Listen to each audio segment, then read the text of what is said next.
Feel that pull. Welcome to the all-new, production-ready, and that's the important thing, Aston Martin DBX, the company's first ever SUV. This thing is wondrous. Now, I just mentioned that it's the production-ready car because if you follow the channel regularly, you may recall that I had the honour of being able to drive the prototype or pre-production version of this car in Oman about 6 months ago. Back then I was sold, and the car then was around about 80% complete, and I actually couldn't believe the difference when I got into this car the first time from my lasting memory in the prototype. Everything on it is just elevated to what you expect an Aston Martin to be, and what a thoroughbred example of the mark this car is. Now, you may consider that Aston Martin is actually quite late, really, to the SUV game. However, what we mustn't forget is that Aston Martin is actually 106 years old as an automotive brand. So late to the SUV party they may be, but incredibly well seasoned in the art of building automobiles. And this is one of the most exciting cars, really, that they have made, because it's them entering an entirely new product category. And really, it's fascinating to see what Aston Martin's idea is of how an SUV should be. So, let's run down through all of the primary elements of this car, what it's all about, how it handles, how it drives, how it makes you feel. That's the important thing. And then we shall summarise towards the end, basically, if Aston have hit the mark or not. So, I always like to begin with the heart and soul of a car, which is, of course, the engine.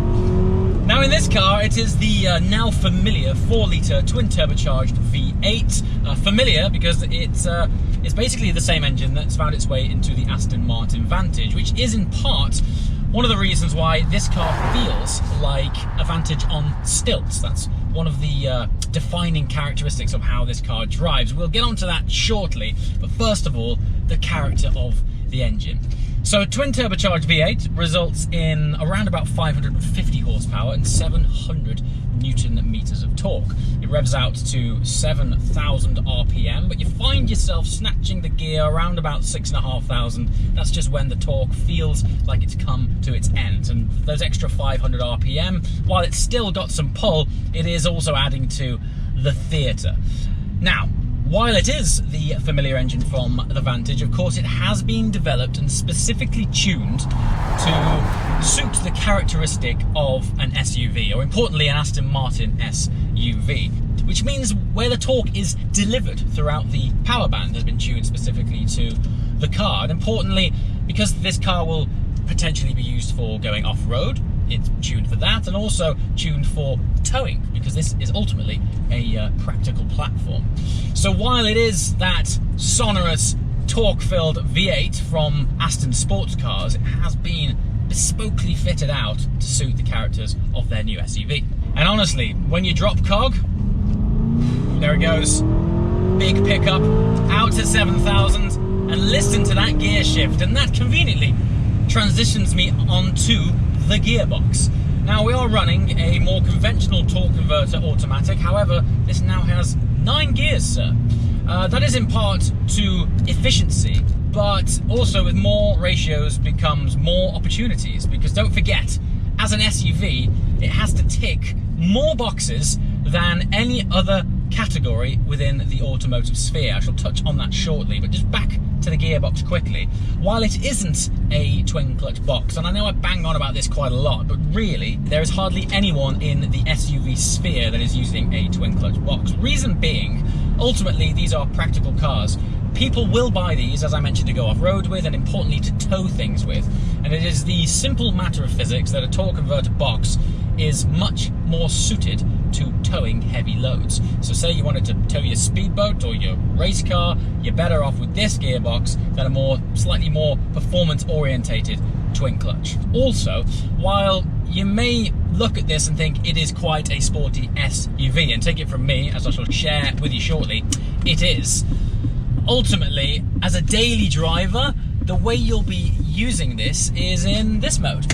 D4 drive or automatic, and off it swans and just elegantly goes through these gears seamlessly, smoothly, quietly, which is much more fitting to the majority of the use proposition of a car like this. Now, for me, the only areas where the gearbox falls short is when you want to grab the car by the scruff of its neck. So, upshifts, crisp enough. Listen, that's a fast shift.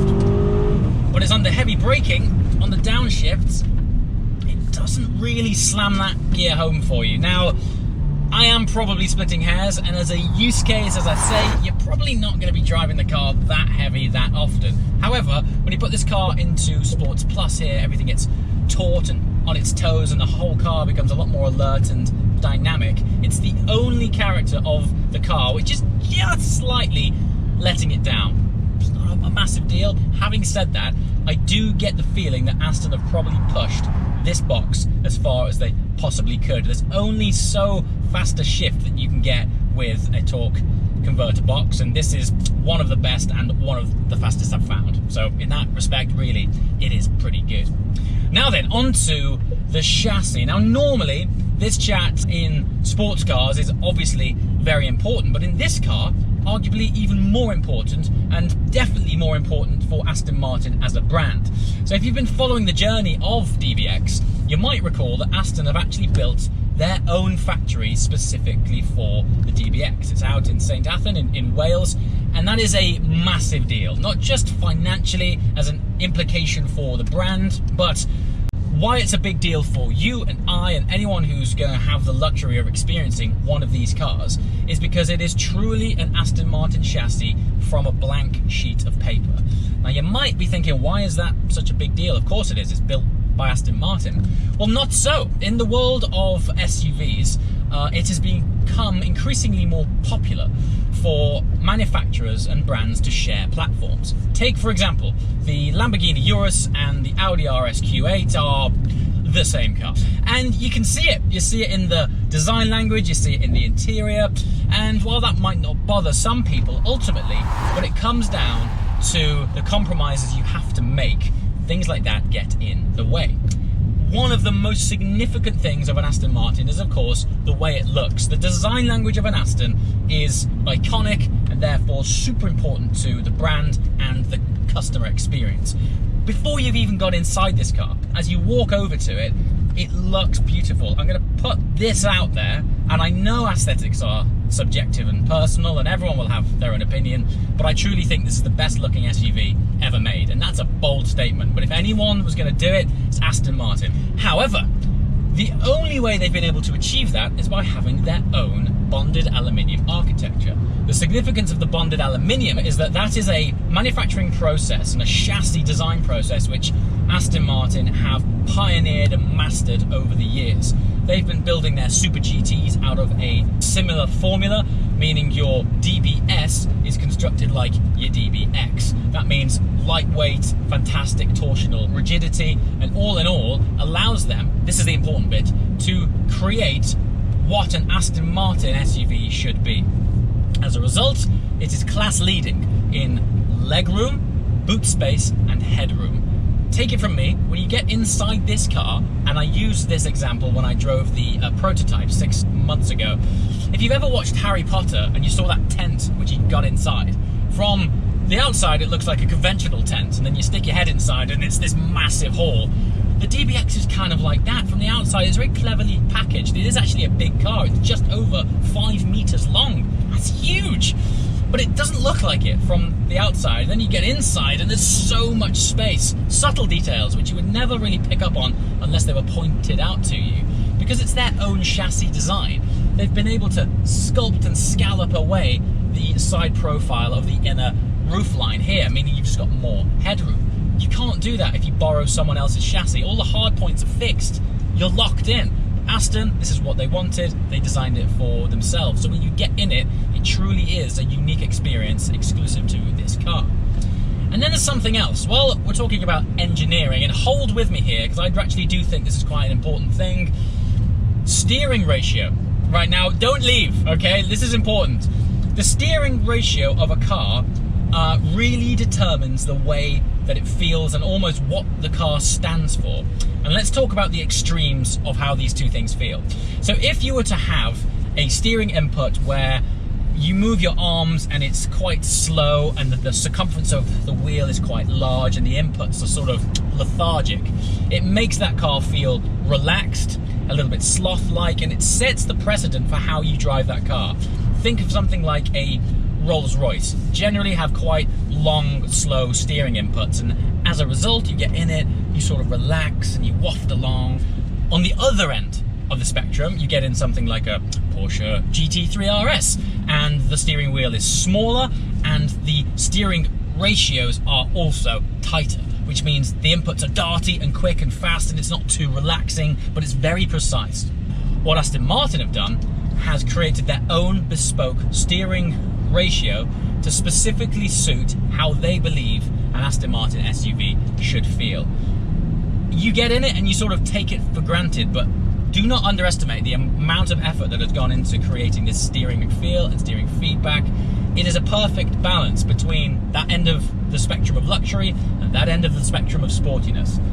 It is just spot on. It doesn't feel too lethargic, it doesn't feel too sharp. You get in it, it's just right, it's just Aston Martin. Now then, suspension, ride quality, massively important in this car. It's running a 3-cylinder air suspension setup. That's one of the primary components which gives this car such a wide breadth of ability. And talk about breadth of ability, let's just touch on this 1 second before I talk about the suspension. A luxury SUV has to be so many things to so many people. It has to be sporty 1 minute and luxurious the next. It has to be quiet when you need it to be, but sound great when you want it to be. 1 minute you'll be off-road, navigating yourself through wet mud and rocks in the woods, and then you transition out of that field and straight onto some perfectly smooth asphalt on perhaps your favorite driving road, which you want to make the most of on your drive home. It has to go to a business meeting, to the gym, pick up the kids from school, and then perhaps do a road trip to the Alps, where halfway there it goes from perfectly dry tarmac to wet, slushy snow. You could be in freezing cold, sub-30 temperatures, or you could be driving through Death Valley on a road trip to Vegas. The SUV has to cover all of those things. Now, most SUVs could get away with doing all of those things okay, but an Aston Martin has to do all of those things exceptionally well. That's why these things are so difficult to create. And this brings me back to the 3-cylinder air suspension. This allows the car to have such a breadth of ability on these driver modes down here, of which you can go from Terrain Plus, which is its most extreme off-road mode, to Sports Plus, which is its most extreme on-road / if you really wanted to send it around a track mode. The 3-cylinder air suspension allows for that. You can go for 30 millimeters extended suspension, all the way down to 30 millimeters dropped suspension, to completely transform the center of gravity, the feeling of the ride height, the stiffness, the chassis balance, everything about it. And I think that really is the DBX's greatest trick. No matter what scenario you throw at it, it's going to excel. It's one of the reasons why it takes so long to make these things. Now, I think, looking at the sort of online presence of this car, we feel like we know this car. We feel like we've seen it because there's been spy shots, and then there was prototype drives, and then there was the pre-production drive, which I had 6 months ago, and then there's been photographs of the production-ready car. But what you're watching right now is the first time a production-ready DBX has actually ever been driven. So right now, this is where the journey begins for DBX. And I have to say, I've now spent 3 days in this car. What I would normally do when a brand lends me a car for the first time, I'd probably spend a few hours in it. You don't normally get as much time as I've had in this car. But for this car, for me, it's such an important car that I wanted to absorb it and live with it as best as I could. I've traveled up and down the country in it. I've been to all sorts of events. I've packed stuff in the boot. Boot, by the way, as I mentioned earlier, class leading. You could fit your entire family in there, never mind the back seats. It is colossal. And I have to say, I'm struggling to find anything I don't particularly like about it. But there are two things. And I think this is actually, one of them is probably just me.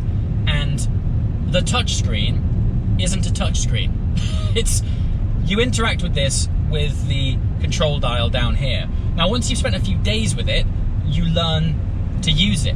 But because pretty much every other car of this category that you get into these days has a touchscreen, every now and again I have found myself going to press it and I'm like, oh no, it's not there. So right now where I'm at, it's not as intuitive as I might like, but as I've lived with it for a few days now, it's becoming quite instinctful. That being said, it has everything you would want in it. Apple CarPlay, I'm plugging my iPhone in and Waze is coming up and it's navigating me perfectly. The sound system's fantastic. So it all works great. It's just at the minute I'm default going to touch things. That's about it. And then back to the suspension. I think because its spectrum is so ridiculously broad, sometimes, and I guess this is obviously road surface dependent, even in GT mode, which is what you could consider your sort of daily driver, everyday mode, there are times when I think it is possibly slightly stiffer than you might expect. It's not uncomfortable, it's merely an expectation that maybe that should have been rounded off just a little bit more. But what you've got to remember is this thing has a lot of controlling physics to do. Speaking of which, it is utilizing a 48-volt anti-roll system, which is quite commonplace within the industry of super luxury SUVs. However, Aston have managed to squeeze more torque out of their system than any other system on the market so far. What that translates to is the anti-roll system on this develops more torque than the engine that runs through the chassis to keep this car flat in corners. And honestly, when I said earlier this thing's like a Vantage on stilts in Sports Plus mode, it actually is. That's not just a figure of speech. The way this thing drives, you feel like you're in an Aston Martin Vantage with a slightly higher perspective of the world. For the first few miles, it takes a little bit of adapting to because it's quite strange. But other than that, it's just the most remarkable thing. One of my favourite features is the 2 meter squared glass panoramic roof. Now, talk about transformative. The amount of light which cascades inside this interior opens it up and gives it this virtual cavernous feeling that you're inside something that is massive. Great trick, beautiful feature, transformative of the interior. Now think about this, I'm in a black car. Imagine what it would be like in a light interior, like a tan or a cream. It would feel like you're driving a cave. And most importantly, how does it drive? Well, I'm going to keep this in GT mode. The reason being, I just think it is the perfect calibration for our British B roads. Every now and again, you might be fortunate enough to find something smooth, but just not around here. So, are we ready? Drop cog, second gear. I mean, it does not hang around this. You look down at that speedo and you think, I should not be here that easily in something this big. Yeah, actually, when you get on this, I mean, this road is terrible. And for everything I just said a minute ago about it being a bit too stiff, when you're on it like this, all of a sudden it comes together. I mean, look at that, it's so compliant over. I'm telling you, this is the worst stretch of road that I know in this area. Not many things have dealt with that stretch of road as well as this thing. And that turning. I mean, there's just no lead. What? And don't forget, while I think that's a bad road, in Oman, I mean, I was on some surfaces that I thought we were going to burst the tyres on because it was so bad. This is a truly capable off-roader as well. It just so happens that when you put it into sports mode, it's amazing on-road as well. It's, yeah, the breadth of ability, astounding.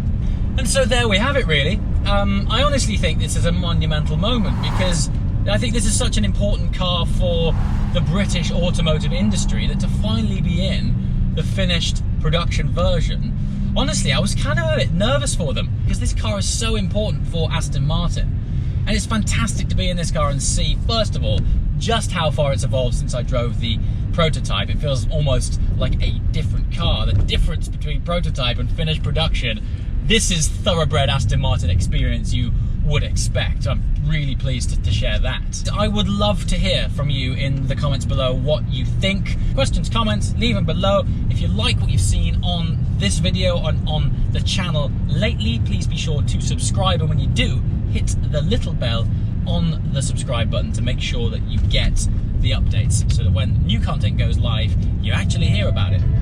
As always, guys, thank you so much for watching. I shall see you next time.